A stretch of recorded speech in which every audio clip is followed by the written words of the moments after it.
So we're here to talk about Five Nights at Freddy's 2, which I'm so excited to see. I saw that first one back in theaters when it came out, and I thought it was a lot of fun. And everything we've seen from the second one has me pumped. Looks like we're getting more of the same thing. Looks great.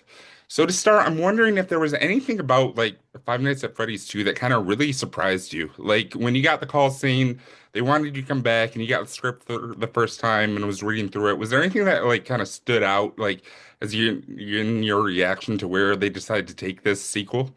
Yeah, I think that even in early iterations of the script, the amount of action, jump scares, set pieces, like I think that the first movie was great. I think they did a good job of capturing the lore and alluring the fans into to see the movie. But the reality is that the the second movie plays out, very early on in the film, the movie starts to take off, and once it goes forever. I just think that it's fast, it's scary, it's got big set pieces. I think that the animatronics are deeply involved, and I think people are gonna freaking love it.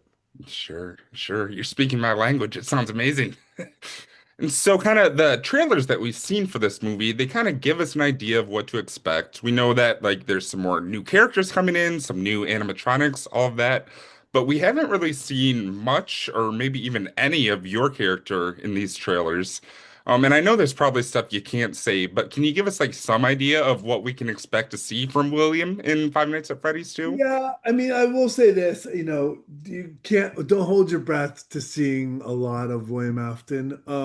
Like Star Wars or in Harry Potter, Voldemort, Darth Vader, they both sort of show up later in the series. So, unfortunately for me, I don't have a huge part in it. I do think the stuff I get to do is fantastic.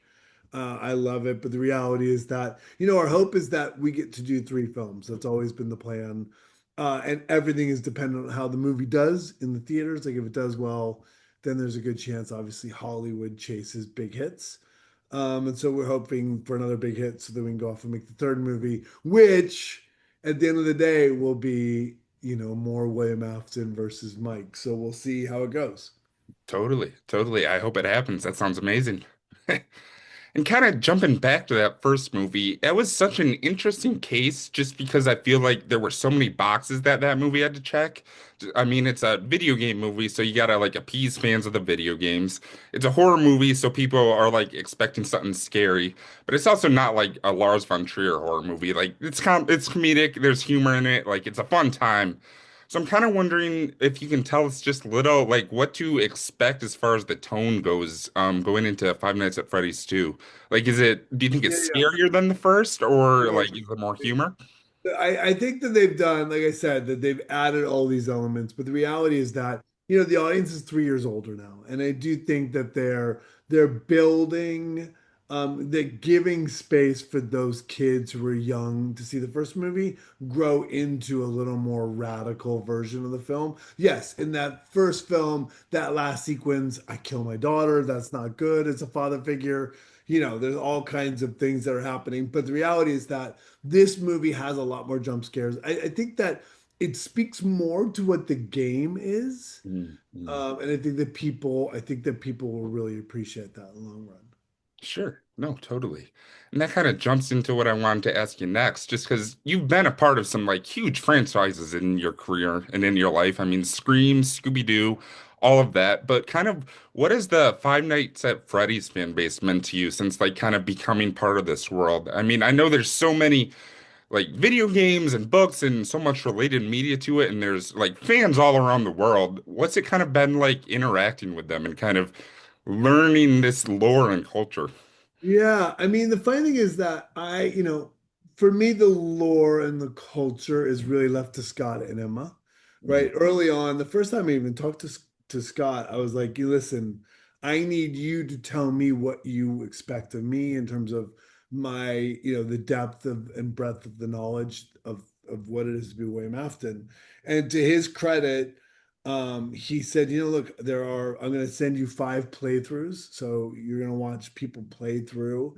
and you'll get an understanding of the game. He's like, but more importantly, just play the first game. Like that's what I need you to focus on. Play the first game, understand what people have come for, what they love.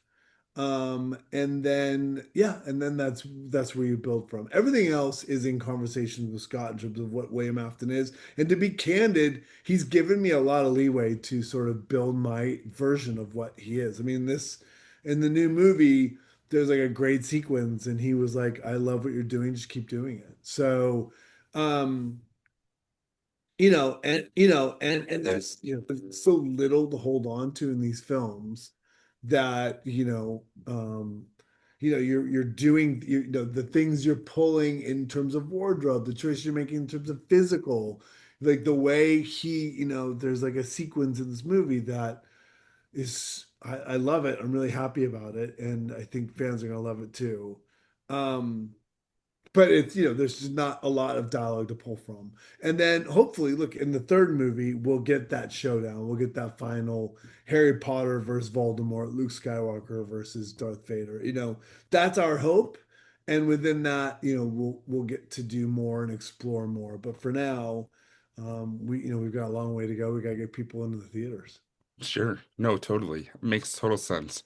I'm kind of curious though, playing like when you played that game for the first time, did that like inspire something in you or like click to like keep going and play all the rest of them? Because I remember I was born in '96, so like I was just out of the target demographic when that first came out and game came out in 2014. But then like I was in college and like playing. I was like, no, I think I kind of want to keep playing these. Like these are kind of fun, interesting. I'm into it. Yeah. I did not. I mean, it was like I got it. By the way, and I didn't answer your last question. I'm really sorry. I was like, literally, you were talking I'm like, oh, you son of a bitch. I didn't answer your question. So, real quick, just to double back, the fandoms, my relationship with the fans has been fantastic, Mm, right? I do think that I've been incredibly well received. And from what I've read, from what I've seen, the people, from what Scott tells me, because he reads and sees everything, people are happy with what I've built and or what we've built in terms of representing William Afton. And so for me, I'm really proud of that. I love every kid that comes to my table at a convention with their home build of, Springtrap or Yellow Rabbit or Foxy or whatever it is. And I do think that one of the gifts that I've received is sort of this love back from the fandom, and so I'm deeply appreciative of that. In terms of the game and playing, I played the first game, I got it, I understood it. But it's I love games. I play FIFA every chance I get. I play 3 games of chess a day. Like I love games. But for me, um, I didn't follow through. I didn't get stuck in the rabbit hole. I didn't follow that sort of rabbit hole. I loved it. I get it, but it wasn't like it's just not something I followed through on. sure. Totally. No, that makes total sense. And another super exciting thing about Five Nights at Freddy's 2 is we know that Ski Ulrich is going to be in the movie too, which awesome. Can't wait. I mean, little screaming reunion on the big screen. I will be there. And I like there hasn't been too much said about his role, but can you just tell me a little bit about kind of what it was like getting to work with him again on another horror project like this? Yeah, I mean, we just did an interview together 20 minutes ago. He's great. I mean, the thing is, I think both of us have a deep appreciation for the fans. We grew up, we've grown up holding space for the Scream fans, and this feels very similar. Like there's a voracious amount of people out there that have the tattoos, adore the characters. Like, all of what Scream has meant to the fans is more important than what it means to us. That's for sure. And so, the thing we share is that relationship with that fan base. Can't really get into what we're doing in the movie, who he plays, and what it means, in terms of that aspect of it. But having him on board, having him be an ambassador to the community, is nothing but a win for everyone. Yeah, totally. Totally. Again, can't wait to see it. And kind of jumping off that, I would love to ask a Scream question because such a fan, like top 5 favorite movies of all time. And I'm the kind of Scream fan. Other four. Other four? Some of them are kind of obscure, but like Sing Street, Inside Llewyn Davis, Wet Hot American Summer, Inside and Llewyn Davis? yeah, Coen Brothers movie. Yeah, sure. Yeah, yeah. Yeah, Okay, yeah. Those are, I mean, it changes in and out, but Scream is definitely in those top five. that's funny. Okay. But I'm the kind of like Scream nerd who has gone back and watched all the director's commentaries and stuff like that. And my question is, in Scream 2, Wes Craven said you had like an uncredited cameo in the background of a party scene right at the beginning there. Can you confirm if that's true? If that was really Stu back there? Oh, it's true. Yeah, yeah. I was picking up, I went by set. I was friends with everyone. I was picking up Nev and, and frankly, Wes was like, why don't you walk through the back of this thing? And I think we were making a joke like, oh, this is what they're gonna build the sequels on, and there's like this is a mistake. And so he was like, hey, just walk through the back. So I do walk through the back of that party scene. Okay, It's hilarious that, you know, that it pops up all the time, that people talk about it all the time, when it was literally just for a hoot and hanny, in between shots. So it's sure. hilarious. Yeah, totally. That kind of answers what I was going to ask you next, because I was wondering, like, if there was a conversation there that was happening. Like, I mean, it was Scream 2, so obviously you knew it was going to be like sequels are going to come. It was going to be a franchise. I was just wondering if there was like thought at all about like, does this mean Stu is someday coming back, or was it just like a blink and you'll miss it? Let's have fun for a second Yeah, thing. I think it was more of the latter. I think it was like, let's have fun. And then it wasn't until, I mean, I was supposed to originally do Scream 3. Mm-hmm. This famous story about, we had made the deal that I was coming back to run, the idea of the story was that I was going to run a group of high school killers from prison. And the reality is that Columbine High School tragically happened. Right. And so Hollywood, in a show of good thinking, decided to change that narrative. So yeah, so I never got to be in that third movie, but it's been interesting because like Kevin's like, I was gonna keep you alive in the third film, uh, which means that, Stu could potentially be alive. And so here we are. Sure. Yeah. Which I mean, we got Scream 7 coming out in sometime early next year. Can't wait. Trailer looks amazing. February 27th, in case you're curious. That's the one. I can't wait to see it. I mean, I'm such a fan, and I obviously know there's so much you can't say, and I won't like try to press you for anything, but how was it like coming back to this world, like going back and working with Kevin again in this Yeah, franchise?